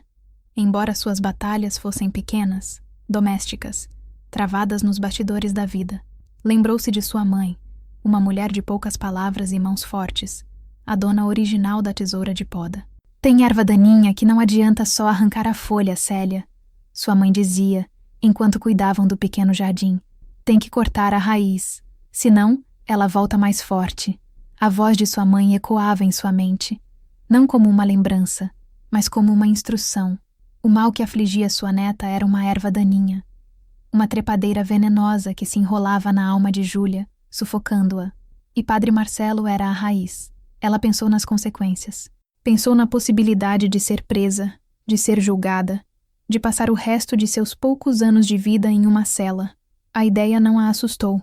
O que a assustava era a imagem de Júlia definhando, o fantasma da menina que um dia fora. O que a assustava era a ideia de não fazer nada, de permitir que aquele homem continuasse sua obra de destruição, impune. Comparado a isso, a prisão parecia um preço pequeno a pagar. Ela olhou para suas mãos, deitadas em seu colo. Mãos que haviam embalado, limpado, cozinhado, cuidado. Mãos que haviam dado a vida e a sustentado. Eram mãos de uma avó. E agora seriam as mãos da justiça. Por volta das 4 da tarde, o céu começou a clarear um pouco. A chuva diminuiu para um chuvisco fino. Célia sabia que estava na hora. O padre já devia ter voltado. Ela se levantou, a cadeira de balanço protestando com um rangido. Foi até o quarto de Júlia e bateu levemente na porta. Júlia, a avó vai sair um pouco. Vou na casa da dona Lúcia levar um pedaço de bolo? Era mais uma mentira, mas uma mentira protetora. Tá bom, vó, veio a resposta abafada de dentro do quarto. Célia pegou sua bolsa de feira. O peso da tesoura era real, um contraponto à leveza surreal que sentia em seu espírito. Ela vestiu seu casaco de lã cinza, cobriu a cabeça com um lenço e saiu de casa. As ruas de Itapeva estavam quase desertas, lavadas pela chuva. As poças d'água refletiam o céu cinzento. Célia caminhava com um passo firme, sem pressa. Ela não estava indo para uma briga. Estava indo para um acerto de contas. Cada passo a levava para mais perto da casa paroquial, para mais perto da raiz do mal. O ar frio enchia seus pulmões. A tempestade dentro dela havia passado, deixando para trás uma calma absoluta. Era a hora de cortar a raiz. A caminhada até a paróquia foi diferente de todas as outras que Célia já fizera. As ruas familiares de Itapeva, que ela percorria há mais de 50 anos, pareciam um cenário estranho, parte de um sonho febril. A Praça da Matriz, com seus bancos molhados e o coreto silencioso, estava deserta. A fachada da igreja de São Miguel, com sua torre alta e seus vitrais escuros, parecia uma sentinela sombria, guardando os segredos que se escondiam atrás de suas paredes sagradas. Célia não foi pela porta da frente da casa paroquial. Ela contornou a igreja, seguindo pelo caminho de pedras escorregadias que levava aos fundos, o mesmo caminho que Júlia devia ter feito tantas vezes, com o coração apertado de medo. A porta lateral, a mesma cuja fechadura frágil ela arrombara na primeira vez, estava agora fechada, mas não trancada. Ele se sentia seguro em seu domínio. Ela parou por um instante, a mão na maçaneta fria de latão. Respirou fundo, o ar úmido e com cheiro de terra molhada preenchendo seus pulmões. Ela não estava mais agindo por impulso, como na primeira vez, quando a fúria e o pânico a guiaram. Agora, cada movimento era deliberado, impulsionado por uma clareza de propósito que era quase tranquilizadora. Ela estava ali para terminar o que havia começado. Ela abriu a porta devagar. O rangido foi baixo, quase inaudível. Entrou na casa e fechou a porta atrás de si. O clique suave do trinco ecoando no silêncio. A casa estava quieta. Da cozinha vinha um cheiro de carne assando no forno. O preparo para o jantar com o bispo. A normalidade da cena era grotesca. Célia tirou os sapatos molhados para não fazer barulho no assoalho de madeira. Com a bolsa de feira firmemente segura em uma mão, ela começou a se mover pela casa, um fantasma de avental em busca de sua presa. Ela passou pela sala de visitas, o mesmo lugar onde encontrara Júlia encolhida no canto. A memória da cena lhe deu força. Ela ouviu um som vindo do andar de cima, uma melodia suave, música clássica. O som vinha do escritório. Com passos leves, Célia subiu a escada, o corrimão de madeira liso e frio sob sua mão. A cada degrau, seu coração batia um pouco mais forte. Não de medo, mas de antecipação. A porta do escritório estava entreaberta. A luz de um abajur criava um círculo dourado no ambiente escuro. Padre Marcelo estava sentado em sua grande poltrona de couro, de costas para a porta, uma taça de vinho na mão, ouvindo a música, relaxando antes de seu grande evento. Ele estava em seu santuário, cercado por seus livros, seus símbolos de conhecimento e poder, sentindo-se intocável. Célia entrou no escritório em silêncio. O tapete grosso abafou o som de seus passos. Ela parou a poucos metros dele, uma figura pequena e grisalha contra a penumbra. Ele ainda não a havia notado. Continuou a balançar a cabeça levemente no ritmo da música. Padre, disse Célia. A voz dela, baixa e sem emoção, cortou a música como uma faca. Padre Marcelo se sobressaltou, virando-se na cadeira com um movimento brusco. O vinho tinto balançou na taça, quase derramando. Seus olhos se arregalaram ao vê-la ali, parada, observando-o. A surpresa inicial deu lugar à irritação. Dona Célia, pelo amor de Deus, como a senhora entrou aqui? Quer me matar de susto? Ele disse, tentando recompor a compostura, forçando um tom de repreensão bem-humorada. Célia não sorriu. Eu não vim para conversar, ela disse, a voz ainda no mesmo tom gélido. Ela colocou a bolsa de feira no chão com um baque surdo e tirou de dentro o pano de prato. Com um movimento lento e deliberado, ela desenrolou a tesoura de poda. A luz do abajur brilhou no aço escuro da lâmina. Ao ver a tesoura, a cor sumiu do rosto do padre. A máscara de charme e autoridade se desfez, revelando o homem por baixo. Um homem assustado, pego de surpresa. Ele se encolheu na poltrona, os olhos fixos no objeto nas mãos de Célia. O que a senhora vai fazer com isso? Ele gaguejou, a voz perdendo toda a sua eloquência. Isso é loucura. Saia da minha casa agora ou eu chamo a polícia. Chame, Célia respondeu, dando um passo à frente. Conte a eles por que eu estou aqui. Conte a eles sobre a Júlia. Conte sobre as suas aulas particulares. Conte sobre o bilhete que ela escreveu, implorando para o senhor parar. O nome de Júlia e a menção ao bilhete o atingiram como um soco. Ele ficou em silêncio, o rosto pálido, a respiração ofegante. Ele sabia que estava encurralado. Eu não sei do que a senhora está falando, ele sussurrou, mas a negação era fraca, patética. Célia deu mais um passo, parando ao lado de sua escrivaninha. Ela não olhou para ele. Seu olhar estava fixo nos objetos que representavam seu poder, sua hipocrisia. A batalha não seria contra a carne dele, mas contra o símbolo que ele representava. Ela levantou a tesoura. O primeiro corte estava prestes a ser feito. O som da música clássica, que antes preenchia o escritório com um ar de sofisticação, agora parecia uma trilha sonora macabra e inadequada para a cena que se desenrolava. Padre Marcelo permaneceu paralisado em sua poltrona, os nós dos dedos brancos de tanto apertar a taça de vinho, os olhos saltados fixos na tesoura de poda nas mãos de Célia. Ele esperava um ataque, um grito, uma explosão de violência física, mas Célia não lhe deu o que ele esperava. A justiça dela era de outra natureza. Ela o ignorou completamente, como se ele fosse apenas um móvel insignificante na sala. Seu primeiro alvo foi a batina preta que estava pendurada em um cabideiro de madeira ao lado da porta, pronta para ser usada no jantar com o bispo. Era uma peça de tecido fino, engomada e passada com perfeição, o símbolo máximo de sua autoridade, a vestimenta que o separava dos homens comuns e o elevava a um representante de Deus. Com uma calma assustadora, Célia se aproximou do cabideiro, levantou a tesoura pesada com as duas mãos e, com um único e poderoso movimento, cortou a batina ao meio, na altura do peito. O som do tecido se rasgando foi alto e violento no silêncio tenso. Um som de profanação. As duas partes da batina caíram no chão, como um corpo sem vida. Marcelo soltou um suspiro engasgado, um misto de choque e ultraje. A senhora enlouqueceu? Sabe o que acabou de fazer? Célia não respondeu. Deixou a batina rasgada no chão e se virou para a estante de livros. Seus olhos percorreram as lombadas de couro e ouro, a Bíblia de estudos, os volumes de teologia, os livros sobre a história dos santos.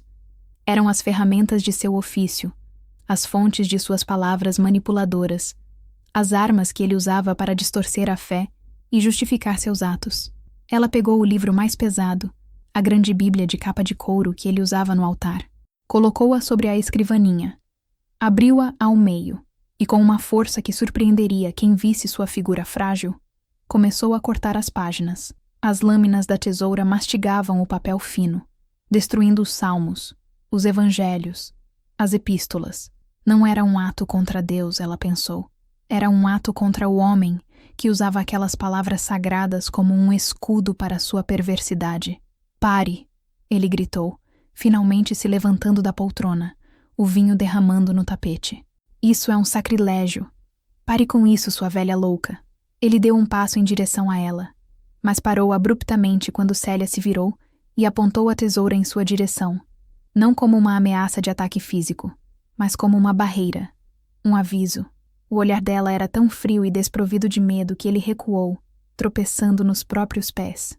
A sua boca cometeu o sacrilégio, disse Célia, a voz cortante como a lâmina em sua mão. Suas mãos cometeram o sacrilégio. O que eu estou fazendo aqui é uma limpeza. Estou podando o mal. Ela se voltou para a escrivaninha. Sobre ela, em um porta-retrato de prata, havia uma foto dele com o bispo, ambos sorrindo. A imagem da cumplicidade institucional. Célia pegou a foto, quebrou o vidro com a ponta da tesoura e cortou a imagem do padre ao meio, separando-o da figura de autoridade que o protegia. Seu ato final foi o mais pessoal. Pendurada na parede, acima da escrivaninha, estava sua estola roxa, a que ele usava para as confissões. O símbolo do sacramento do perdão, o mesmo que ele havia pervertido para encurralar sua neta. Célia a arrancou da parede. O tecido de seda era delicado. Com 2 cortes rápidos e precisos, ela o transformou em farrapos. Quando terminou, o escritório estava em ruínas. Não uma ruína de móveis quebrados, mas uma ruína de símbolos. A batina rasgada, os livros mutilados, a foto cortada, a estola em pedaços. Tudo o que constituía a identidade pública e o poder do padre Marcelo jazia destruído a seus pés. Célia baixou a tesoura. Olhou para o homem encolhido do outro lado da sala. Ele não estava mais irritado. Estava quebrado. O olhar dele era o de um rei cujo castelo de cartas havia sido soprado. Sua autoridade, sua santidade, sua fachada, tudo havia sido despojado por uma faxineira de 70 anos com uma tesoura de jardim. Ele não tinha mais poder sobre ela, nem sobre ninguém. Você vai embora de Itapeva, disse Célia. E não era um pedido. Era uma ordem. Você vai arrumar uma desculpa. Vai dizer que está doente, que foi transferido. Não me importa. Mas você vai sumir. E se eu ouvir o seu nome de novo, em qualquer cidade, perto de qualquer outra menina, eu vou encontrar você. E da próxima vez, não serão os seus livros que eu vou cortar. Ela deixou a ameaça pairar no ar, ambígua e aterrorizante. Célia largou a tesoura sobre a escrivaninha, em cima das páginas cortadas da Bíblia. O som do metal batendo na madeira foi o ponto final. Sem dizer mais uma palavra, ela se virou e saiu do escritório, deixando para trás um homem despojado de tudo, em meio aos destroços de sua vida de mentiras. Ao descer as escadas e sair da casa, Célia não olhou para trás. A raiz havia sido cortada. A chuva havia parado quando Célia voltou para casa, deixando o ar limpo e frio. O sol poente rompia por entre as nuvens, tingindo o céu de tons de laranja e roxo, uma beleza que contrastava violentamente com a tempestade que acabara de se passar em sua alma. Ela se sentia estranhamente leve, como se um peso que carregava há meses tivesse sido finalmente retirado de seus ombros. Não havia triunfo, nem alegria. Apenas um vasto e silencioso alívio. Ao entrar em casa, encontrou Júlia na cozinha, tentando fazer um chá. As mãos da menina tremiam tanto que ela mal conseguia segurar a chaleira. Ao ver a avó, os olhos de Júlia se encheram de uma pergunta que ela não ousava fazer.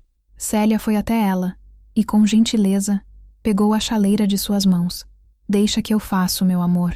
Elas se sentaram à mesa da cozinha, em silêncio, enquanto a água esquentava. Célia sabia que precisava dizer algo, mas não sabia por onde começar. Como explicar para uma menina de 14 anos que sua avó acabara de destruir o escritório de um padre para protegê-la? Foi Júlia quem quebrou o silêncio. Vó, ela começou, a voz um fio. O que vai acontecer agora? Célia estendeu a mão sobre a mesa e cobriu-a da neta. Nós vamos embora, Júlia. Vamos recomeçar em outro lugar. Um lugar onde ninguém nos conheça. Onde você possa ser só você de novo. Os olhos de Júlia se encheram de lágrimas. Mas pela primeira vez em muito tempo, não eram lágrimas de medo ou de dor. Eram lágrimas de alívio. Embora? Para onde? Eu tenho uma prima distante em Sorocaba. Podemos ficar com ela por um tempo, até nos ajeitarmos. Vamos arrumar nossas coisas esta noite. Saímos no primeiro ônibus da manhã. Célia disse, a decisão já tomada, a logística se formando em sua mente. Deixar Itapeva seria como arrancar uma parte de si mesma.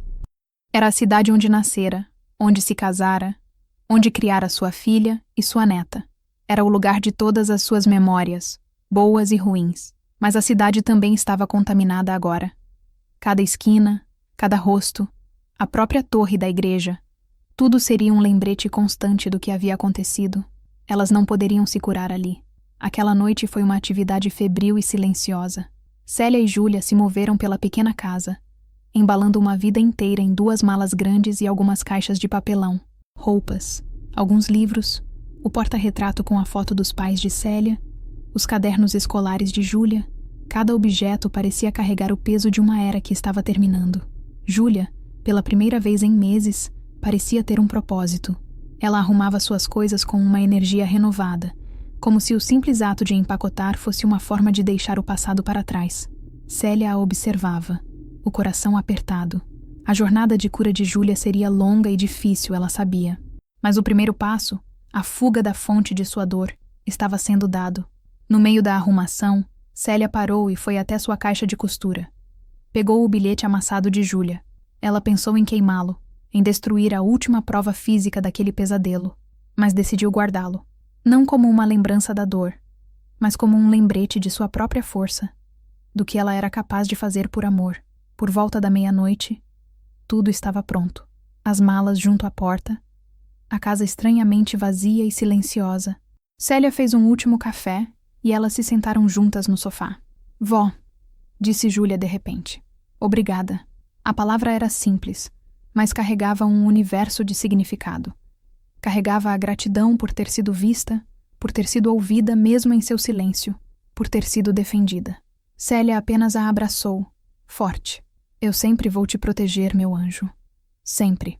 Elas não dormiram naquela noite. Ficaram sentadas, vendo as horas passarem no velho relógio de parede, esperando o amanhecer. Era uma vigília. A vigília pelo fim de uma vida e o começo incerto de outra. Na manhã seguinte, antes que a cidade despertasse, Célia deixou a chave da casa com uma vizinha de confiança, pedindo que cuidasse das roseiras. Depois, avó e neta caminharam em silêncio até a rodoviária, as malas pesadas em suas mãos. Quando o ônibus para Sorocaba chegou, elas subiram sem olhar para trás. Pela janela, Célia viu a torre da igreja de São Miguel se distanciando, até desaparecer no horizonte. Era o fim de um capítulo de dor, mas também de uma coragem que ela nunca soube que possuía. A viagem de ônibus para Sorocaba foi longa e silenciosa. Júlia dormiu durante a maior parte do trajeto, a cabeça apoiada no ombro de Célia. Um sono pesado e exausto, como se seu corpo estivesse finalmente se permitindo descansar depois de meses em estado de alerta. Célia, no entanto, permaneceu acordada, os olhos fixos na paisagem que passava pela janela. Uma sucessão de pastos verdes, pequenas cidades e postos de gasolina que marcavam a distância crescente de tudo o que ela conhecia. Sorocaba as recebeu com o barulho e a indiferença de uma cidade grande. O ar era mais pesado, o ritmo mais rápido. Para Célia, acostumada com a lentidão de Itapeva, era um mundo novo e assustador. Elas desembarcaram na rodoviária movimentada, sentindo-se pequenas e perdidas no meio da multidão anônima. A prima de Célia, Ivone, uma mulher enérgica e de coração grande que ela não via há quase 20 anos, estava lá para recebê-las. O abraço de Ivone foi apertado e sem perguntas. Célia havia ligado na noite anterior, dando uma versão simplificada da história. Precisavam de um lugar para recomeçar. Júlia não estava se adaptando bem em Itapeva. Ivone, com a sabedoria de quem entende que há dores que não se explicam pelo telefone, apenas disse: "A casa é pequena, mas o coração é grande. Venham." A casa de Ivone ficava em um bairro operário, simples e barulhento. Era pequena, de fato, mas impecavelmente limpa e cheia de vida. Ivone lhes deu seu próprio quarto, insistindo em dormir no sofá da sala. "Vocês precisam de privacidade para se ajeitar," ela disse, com uma firmeza que não admitia recusa. Os primeiros dias foram um borrão de desempacotar, se familiarizar com os novos sons e cheiros, e tentar encontrar um novo ritmo. Célia, uma mulher que sempre precisou do trabalho para se sentir útil, não perdeu tempo. No terceiro dia, já estava procurando emprego. Com sua experiência, não demorou a conseguir uma vaga como auxiliar de limpeza em uma clínica médica particular. O trabalho era mais puxado que no hospital de Itapeva, mas o salário era um pouco melhor. E a sensação de ter uma rotina novamente foi um bálsamo para sua alma inquieta. Para Júlia, a adaptação foi mais lenta. A cidade grande, com seu anonimato, era ao mesmo tempo uma bênção e um fardo. Por um lado, ninguém a conhecia, ninguém a julgava. Ela podia caminhar pelas ruas sem medo de encontrar um rosto familiar ou ouvir um cochicho. Por outro lado, a vastidão da cidade a fazia se sentir ainda mais solitária e perdida. Ivone, percebendo a fragilidade da menina, foi uma presença fundamental. Ela não a pressionava para falar, mas a incluía em pequenas atividades, levava-a para passear no parque, ensinava-a a fazer crochê, pedia sua ajuda para escolher os legumes na feira. Eram pequenos gestos de normalidade que, aos poucos, começaram a ancorar Júlia na nova realidade. O passo mais importante e o mais difícil foi encontrar ajuda profissional. Célia, com seu primeiro salário, procurou um psicólogo. Ela sabia com sua sabedoria prática que o amor de uma avó era poderoso, mas que havia feridas que só um especialista poderia ajudar a cicatrizar. A primeira sessão foi um tormento. Júlia se recusou a falar, permanecendo sentada na cadeira, olhando para os próprios pés, por 50 minutos. Célia, que a esperava na sala de recepção, sentiu o coração apertar de desespero, mas a psicóloga, uma mulher calma e de voz suave chamada doutora Helena, a tranquilizou. Isso é normal, dona Célia. O silêncio também é uma forma de comunicação. O importante é que ela veio. Tenha paciência. E Célia teve. Semana após semana, ela levava Júlia à terapia. Aos poucos, a muralha de silêncio da menina começou a apresentar fissuras. Primeiro, ela começou a responder às perguntas com monossílabos. Depois, com frases curtas. Até que um dia, meses depois, ela finalmente começou a falar, a contar, a chorar, a colocar para fora todo o veneno que a estava consumindo por dentro. Célia nunca perguntou a Júlia sobre o que ela conversava com a doutora Helena. Aquele era o espaço sagrado de sua neta, mas ela via os resultados. Aos poucos, a luz começou a voltar aos olhos de Júlia. O riso, ainda tímido, reapareceu. Ela se matriculou em uma nova escola e, embora fosse quieta e reservada, começou a fazer novas amizades. A vida em Sorocaba não era fácil. O dinheiro era contado. A saudade de sua casa e de suas roseiras era uma dor constante no peito de Célia. Mas, ao ver sua neta lentamente voltando a ser a menina que ela conhecia, ao ouvir seu riso ecoando novamente pela casa, Célia sabia que havia tomado a decisão certa. Elas haviam sobrevivido à tempestade. Agora, sob o céu incerto de uma nova cidade, elas estavam juntas, aprendendo a florescer novamente. Os anos passaram em Sorocaba, como as águas de um rio que, após uma grande enchente, voltam a correr em seu leito, ainda turvas, mas seguindo em frente. A vida de Célia e Júlia se assentou em uma nova rotina, uma nova normalidade construída sobre os alicerces frágeis de seu recomeço. Célia continuou em seu trabalho na clínica médica. Sua dedicação e seu jeito quieto lhe renderam o respeito de todos. Ela nunca mais voltou a Itapeva. As notícias de sua antiga cidade chegavam esporadicamente, através de telefonemas de sua prima Ivone ou de uma carta de sua vizinha, que continuava a cuidar de suas roseiras. Ela soube, semanas depois de sua partida, que o padre Marcelo havia, de fato, deixado a paróquia. O comunicado oficial, lido na missa de domingo, falava em problemas de saúde repentinos e a necessidade de um longo período de descanso e tratamento. A cidade lamentou a perda de seu pastor carismático. Ninguém nunca soube a verdade.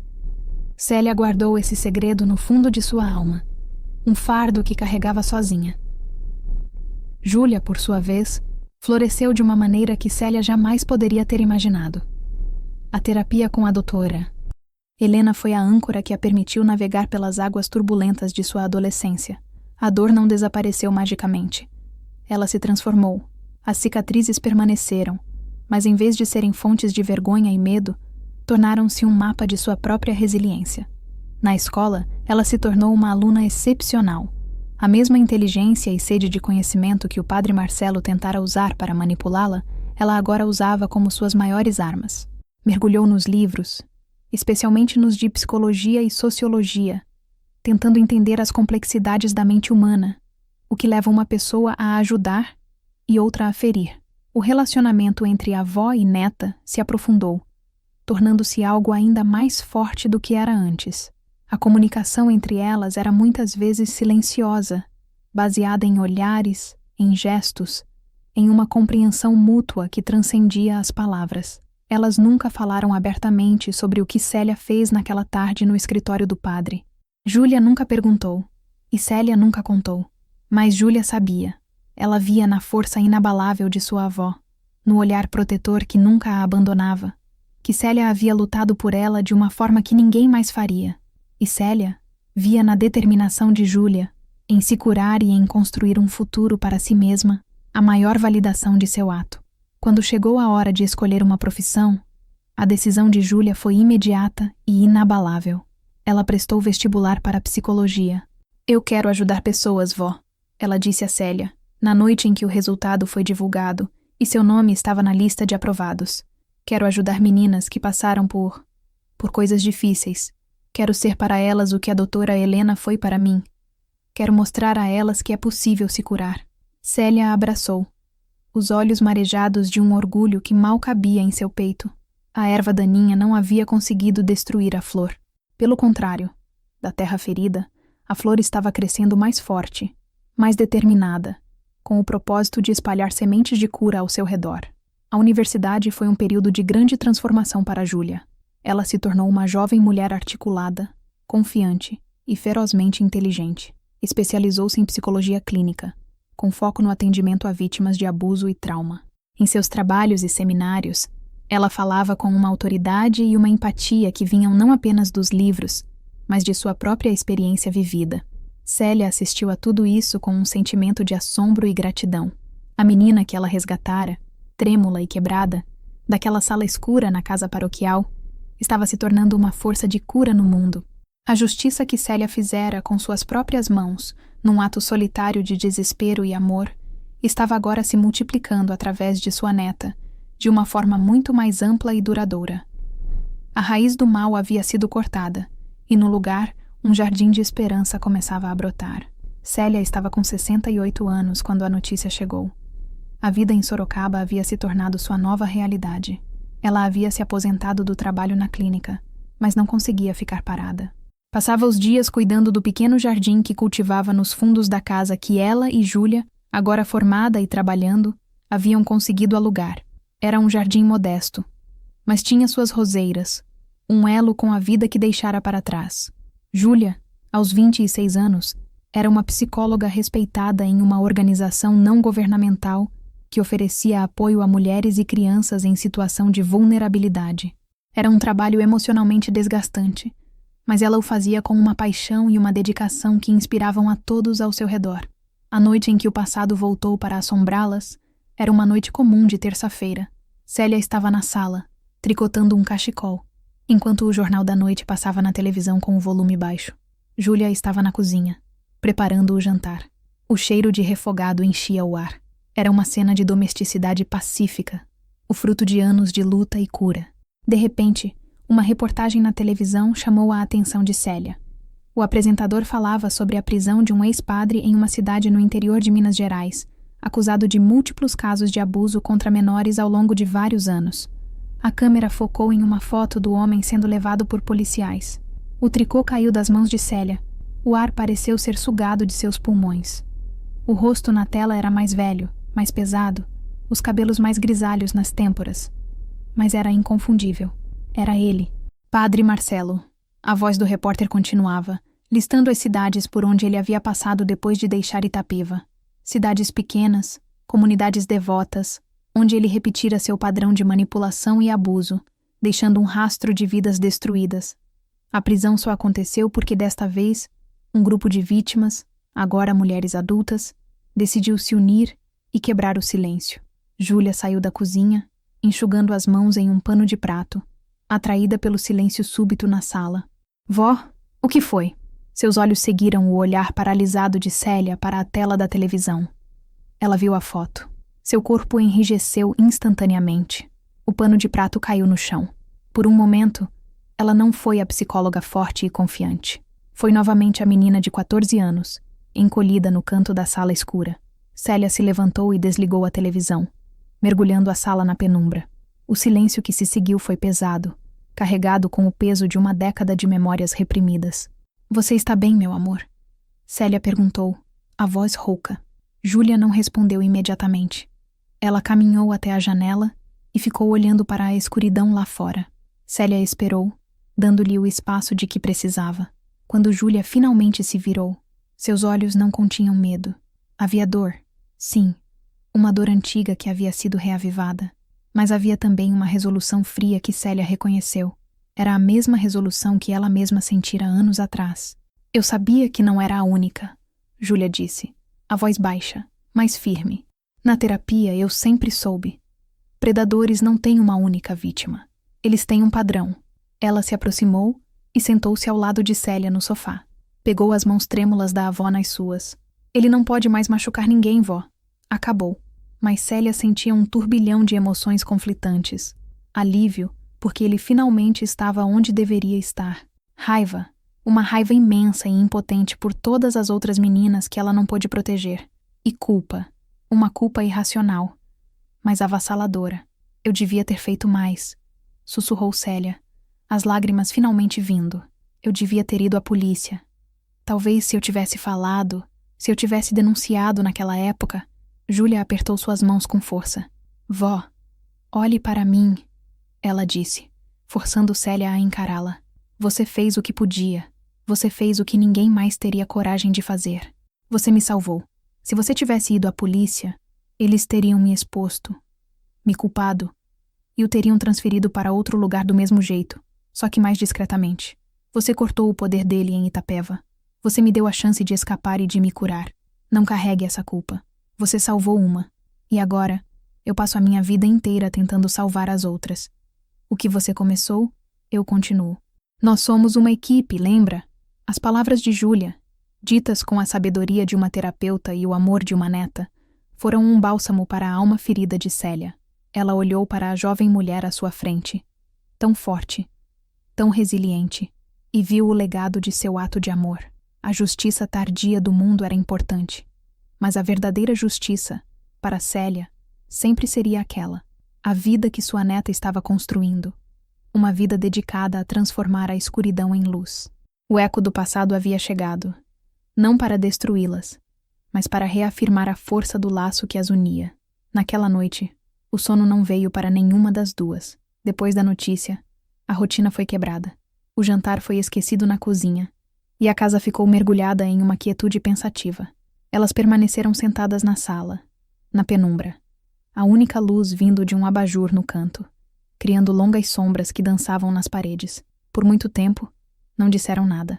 O silêncio entre elas não era desconfortável. Era um espaço de processamento, de luto compartilhado pelas outras vítimas que agora tinham um rosto e uma voz.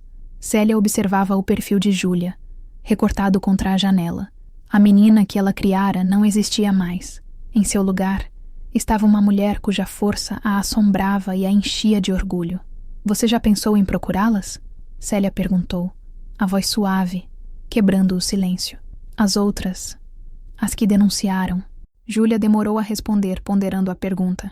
Eu pensei, talvez um dia, mas não agora. A história delas pertence a elas. Elas foram incrivelmente corajosas de se apresentarem. Meu papel agora não é como vítima, mas como profissional. Meu testemunho não ajudaria no caso legal, já prescreveu.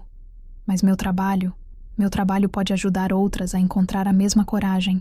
Ela se virou para Célia, e na luz fraca, Célia pôde ver a seriedade em seus olhos.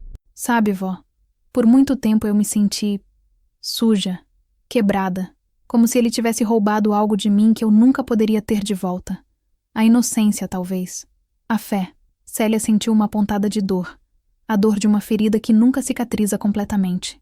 Oh, minha filha, mas não é verdade.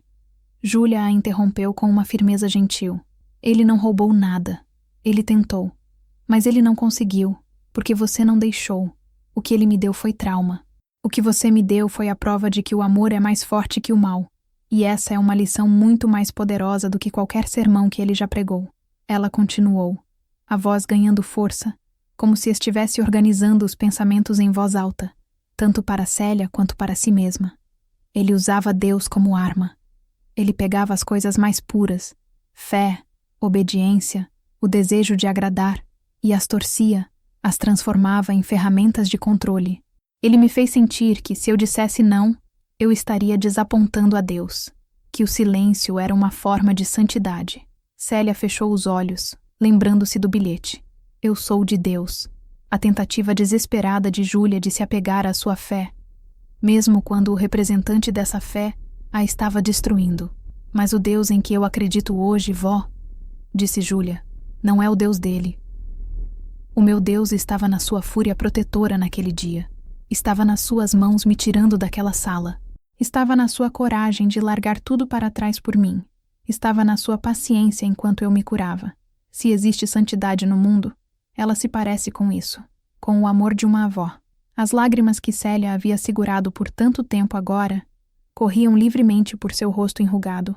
Não eram lágrimas de tristeza, mas de uma emoção tão profunda que não tinha nome. Era o reconhecimento de que seu ato, nascido da escuridão do desespero, havia se tornado uma fonte de luz e de fé para a pessoa que ela mais amava no mundo. Eu nunca te contei o que aconteceu naquele dia, Célia sussurrou, a voz embargada. Quando eu voltei lá, Júlia pegou sua mão novamente. Você não precisa contar, vó. Eu sei que você fez o que tinha que ser feito. E eu sou grata por isso todos os dias da minha vida. Elas ficaram ali, de mãos dadas, enquanto a noite avançava. Falaram sobre o futuro, sobre os pacientes de Júlia, sobre as roseiras de Célia.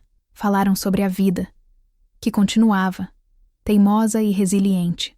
O fantasma do padre Marcelo havia sido finalmente exorcizado, não pela notícia de sua prisão, mas por aquele diálogo na penumbra, onde as verdades mais profundas foram ditas e a força de seu amor foi reafirmada.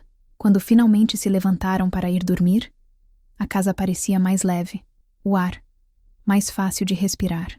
O eco do passado havia sido respondido, e a resposta era o amor. Nos meses que se seguiram à notícia da prisão de Marcelo, uma mudança sutil, porém profunda, ocorreu em Célia. A notícia e a conversa que teve com Júlia naquela noite pareceram libertá-la de um peso que ela nem sabia que carregava tão conscientemente. A culpa latente, a dúvida sobre se fizera o suficiente, tudo isso se dissipou, substituído por uma serena aceitação. Ela encontrou seu refúgio e sua terapia no pequeno jardim dos fundos. Ali, entre a terra, as folhas e as flores, ela processava o mundo. O jardim se tornou uma metáfora viva de sua jornada.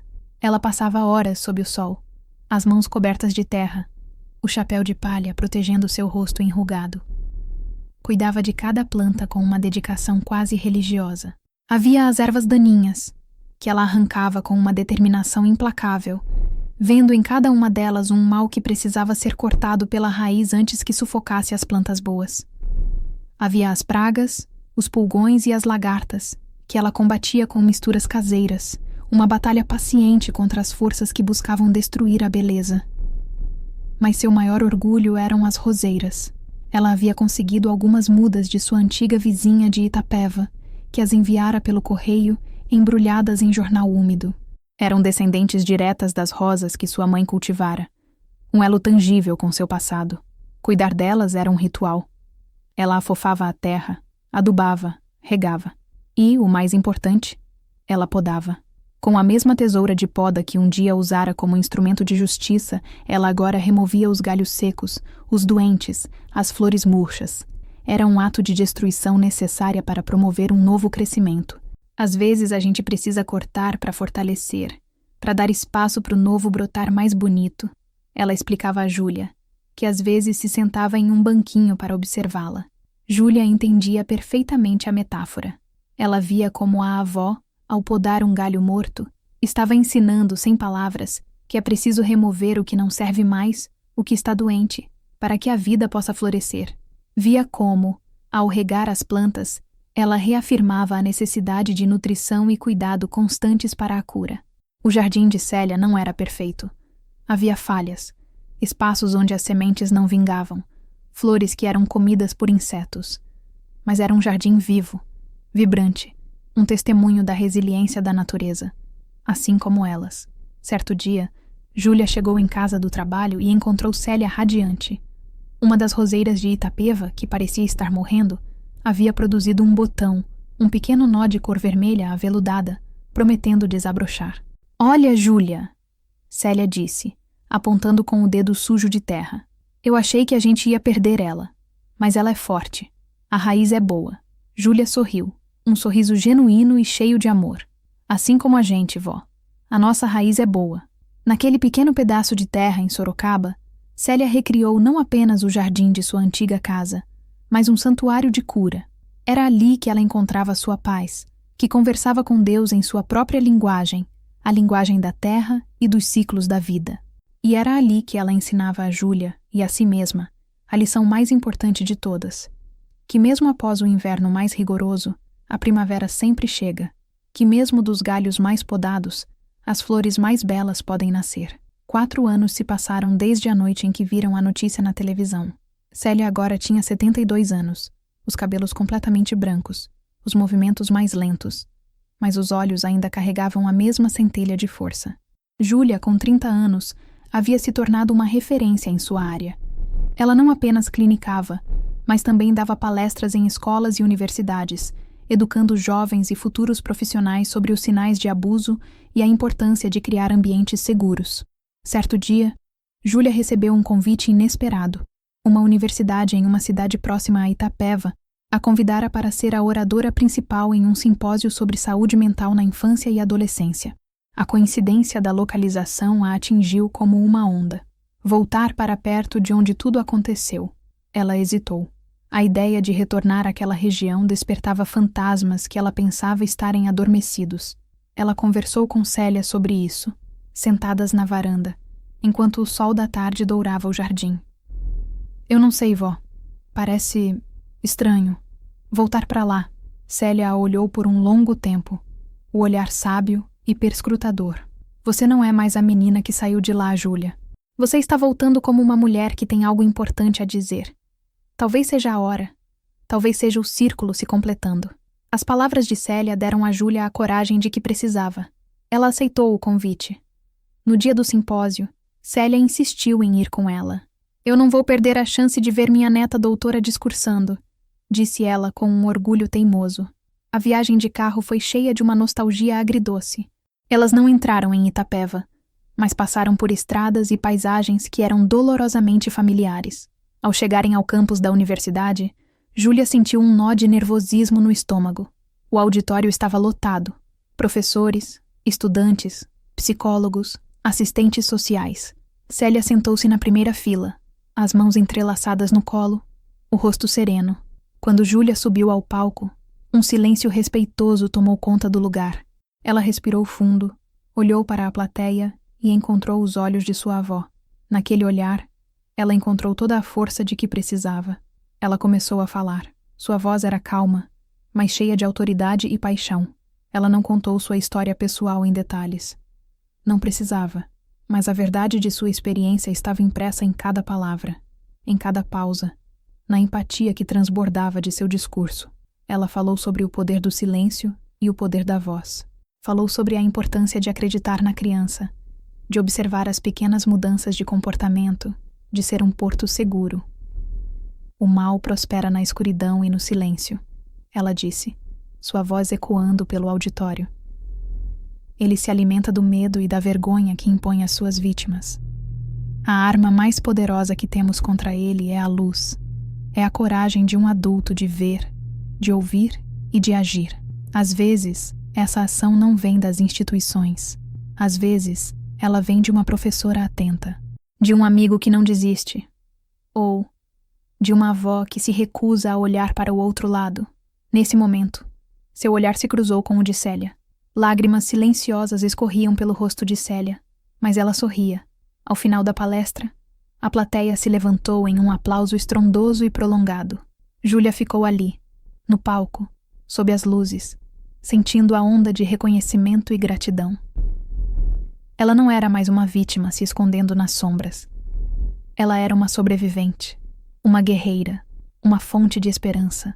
Enquanto as pessoas se aproximavam para parabenizá-la, Célia permaneceu sentada, observando de longe. Ela via a neta cercada de admiração, respondendo a perguntas, oferecendo palavras de encorajamento. O círculo de fato havia se completado. A dor que quase as destruiu havia sido transformada em um propósito maior. O ato de justiça solitário de Célia, realizado em um escritório escuro com uma tesoura de jardim, havia florescido, anos depois, naquele palco iluminado, na voz de sua neta, ecoando e inspirando centenas de outras pessoas a se tornarem também guardiãs da luz. Algumas semanas após a palestra, uma carta chegou para Júlia. Não veio pelo correio. Foi deixada na recepção da ONG onde ela trabalhava, com seu nome escrito no envelope em uma caligrafia elegante e um pouco tremida. Não havia remetente. Júlia a abriu em seu consultório, com uma sensação de curiosidade e apreensão. Dentro, havia uma única folha de papel de carta. Prezada doutora Júlia. Começava a carta. Eu estive em sua palestra na universidade. Não sei se a senhora se lembra de mim, mas meu nome é Sofia. Nós fomos amigas em Itapeva, há muitos anos. O coração de Júlia deu um salto. Sofia, sua melhor amiga de infância, de quem ela se afastara e nunca mais tivera contato. A carta continuava. Eu precisava escrever para dizer duas coisas. A primeira é o quanto sua palestra foi poderosa.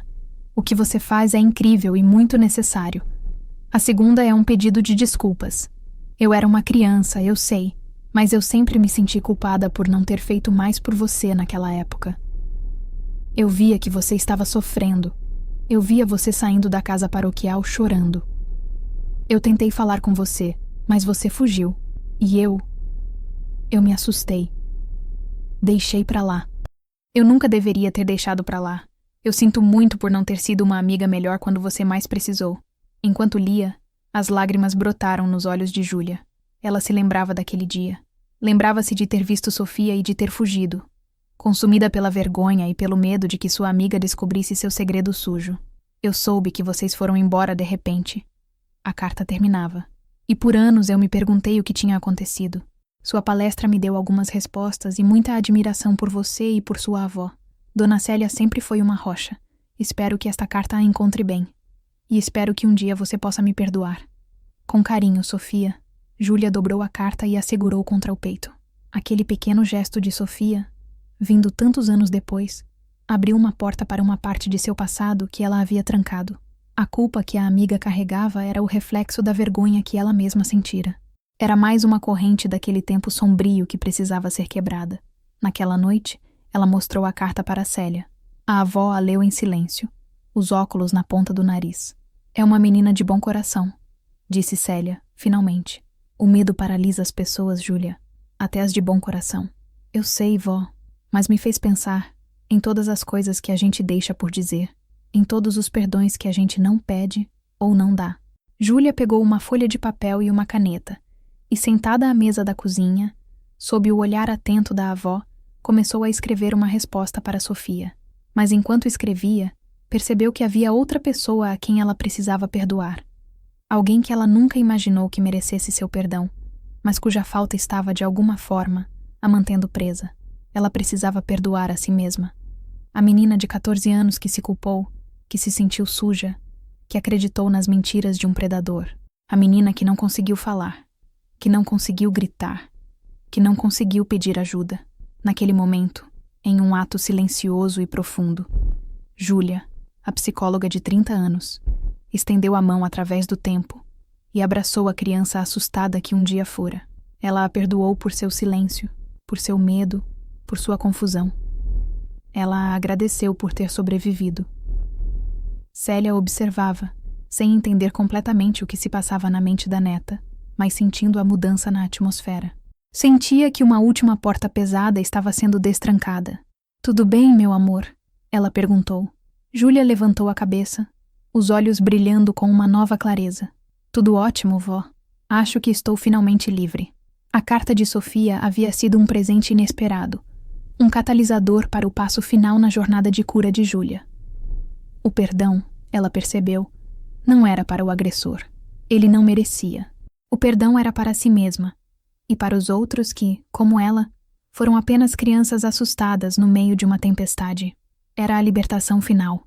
O sol da manhã entrava suavemente pela janela da cozinha, iluminando os grãos de poeira que dançavam no ar. O cheiro de café fresco se misturava ao perfume das rosas que vinha do jardim. Era uma manhã como tantas outras na casa de Célia e Júlia. Uma tapeçaria tecida com os fios da rotina e da paz conquistada a duras penas.